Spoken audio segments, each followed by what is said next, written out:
El Señor esté con vosotros. Lectura del Santo Evangelio según San Lucas.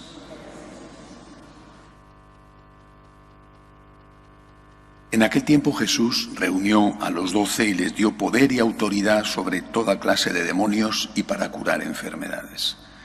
Luego los envió a proclamar el reino de Dios y a curar a los enfermos, diciéndoles: no llevéis nada para el camino, ni bastón, ni alforja, ni pan, ni dinero, tampoco llevéis túnica de repuesto.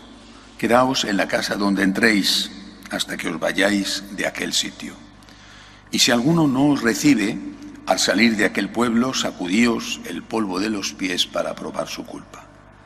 Ellos se pusieron en camino y fueron de aldea en aldea, anunciando el Evangelio y curando en todas partes. Palabra del Señor.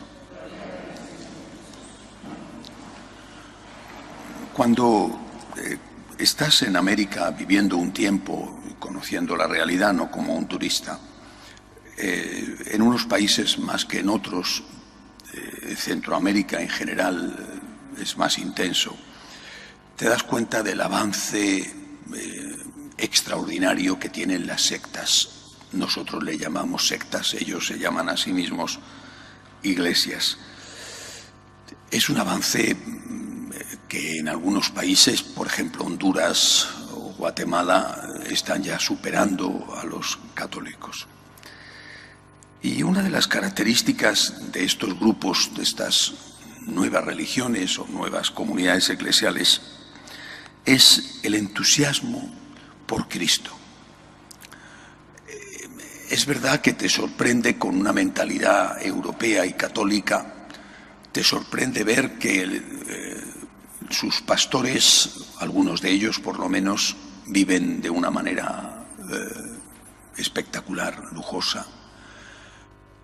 Sus templos, algunos de ellos, son impresionantes. Recuerdo uno en Guatemala que es más que un estadio de fútbol, espectacular. Pero detrás de todo eso cometemos un error cuando los juzgamos a la ligera. Detrás de todo eso, en mucha gente, no sé si en sus dirigentes, pero en la mayor parte de las personas que van allí hay un sincero deseo de amar a Jesús. Digo esto porque no tengo la misma impresión siempre de los católicos. No de todos, gracias a Dios. Por ejemplo, cuando esta gente, que en su mayor parte son humildes, cuando el pastor, su sacerdote, les dice: tenéis que pagar el diezmo, nosotros como católicos decimos: es una barbaridad exigir el diezmo, y olvidamos que lo hemos exigido durante siglos. Decimos como católicos: con ese diezmo se enriquece el sacerdote, y olvidamos que quizá eso también lo hemos hecho nosotros durante siglos. Pero por parte de esas personas, repito, muy humildes, la mayoría muy humildes, que no les sobra nada, por parte de ellos hay el amor a Jesucristo. Y entienden que con ese dinero, y así se lo dicen sus pastores, repito, lo que hagan los pastores es otra cuestión, porque ahí sí que hay mucho que discutir. Pero hablo de la gente sencilla, de los creyentes. Los pastores les dicen, y ellos lo aceptan, que con ese dinero van a poder evangelizar más. Es decir, van a poder salvar a la gente. Van a conseguir que otros tengan acceso a la palabra de Dios, al mensaje, y por lo tanto se salven aquí, en la tierra y en el cielo. Recuerdo una ocasión, un taxista me decía, estaba escuchando la emisora protestante, sabes perfectamente cuándo es una emisora protestante y cuándo es una emisora católica. La emisora católica hablan de fútbol y la emisora protestante hablan de Dios, a su manera, pero hablan de Dios. En la católica, fútbol y política. Y en algún momento puntual, en alguna hora de esas que no escucha nadie, ahí meten un programa religioso. Él estaba escuchando la emisora católica, la emisora protestante, y enseguida se notaba. Yo le pregunté y me dice: ahora vivo muy bien, antes era católico, era un borracho, engañaba a mi mujer. El dinero no me llegaba para nada. Ahora es verdad que tengo que dar el diezmo, pero tengo mucho más dinero que antes. Ya no voy con prostitutas, ya no bebo. ¿Por qué os digo todo esto?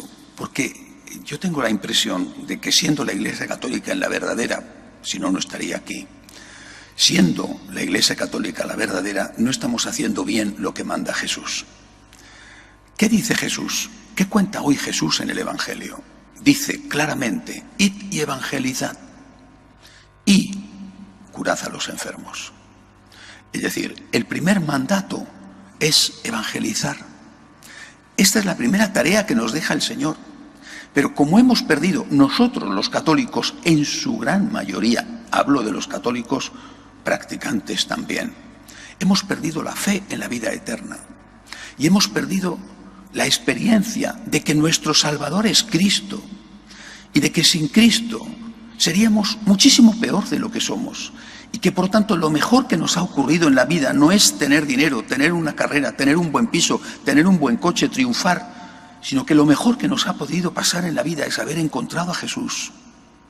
Como esto lo hemos perdido de vista, damos más importancia a otras cosas, incluido algo importante como es la acción social, ese curar a los enfermos que en aquel momento ellos no llevaban ni dinero, como dice Jesús, no podían dar de comer al hambriento, daban lo que tenían y esa era la capacidad de hacer milagros y curar a los enfermos. Toda la acción social es importantísima, pero es secundaria.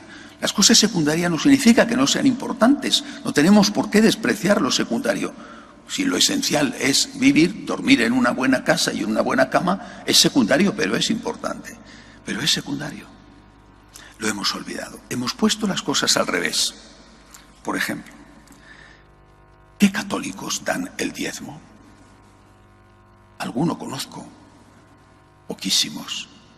Una miseria, literalmente, una miseria en la colecta, una miseria. Tú ves a esos protestantes pobres, que apenas les basta para, no sé, pienso en los de Guatemala o los de Honduras, para comer lo que ellos llaman una tortillita de maíz con alguna cosita dentro y dan su diezmo.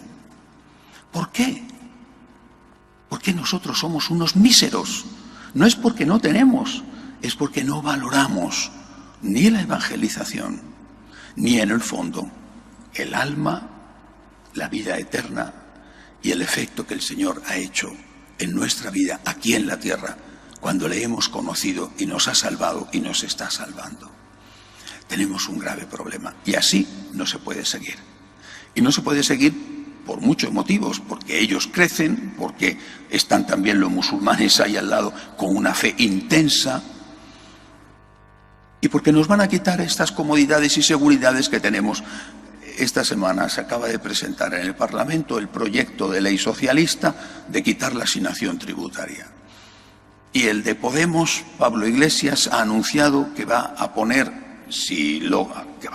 que va a pedírselo al otro para darle el apoyo a los presupuestos, o sea que lo van a poner, si salen adelante esos presupuestos, van a quitarnos la exención del IBI, el impuesto de bienes inmuebles. Con lo cual, si las iglesias, esta incluida, tenemos que pagar el impuesto de bienes inmuebles, lo mismo que esto fuera el Corte Inglés, o lo mismo que si esto fuera Carrefour o el Alcampo, un sitio público donde la gente da dinero, ya ves tú, eso deben de pensar, que la gente da dinero, es imposible pagarlo.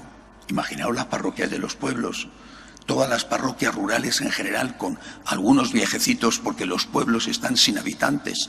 ¿Cómo van a pagar el impuesto de bienes inmuebles? Eso es directamente cerrar los templos. Si no estamos preparados para amar al Señor con todo el corazón y con todo el bolsillo, si no estamos preparados, simplemente no hay futuro. Aquellas comunidades primeras, aquel Jesús que hablaba a aquellos apóstoles que enviaba a evangelizar, no tenían templos, no tenían hospitales, asilos, comedores para mendigos, casas de acogida de migrantes, no tenían nada.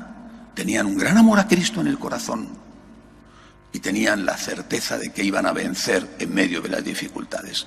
Nosotros nos encontramos acorralados, con muy poco amor a Cristo y en cambio con muchísimo amor al dinero. ¿Podemos volver a tener que celebrar la misa en las casas? Por supuesto. Pero para eso, incluso en esas casas tendrán que abrir las puertas a los pocos sacerdotes que queden. Escuchemos de nuevo las palabras del Señor. Id y evangelizad. Id y predicar el Evangelio a todos los hombres. Es lo más importante, lo más grande, lo más sagrado, lo más valioso que hemos recibido y que podemos dar. Y todo lo demás, todo es secundario. De pie, por favor.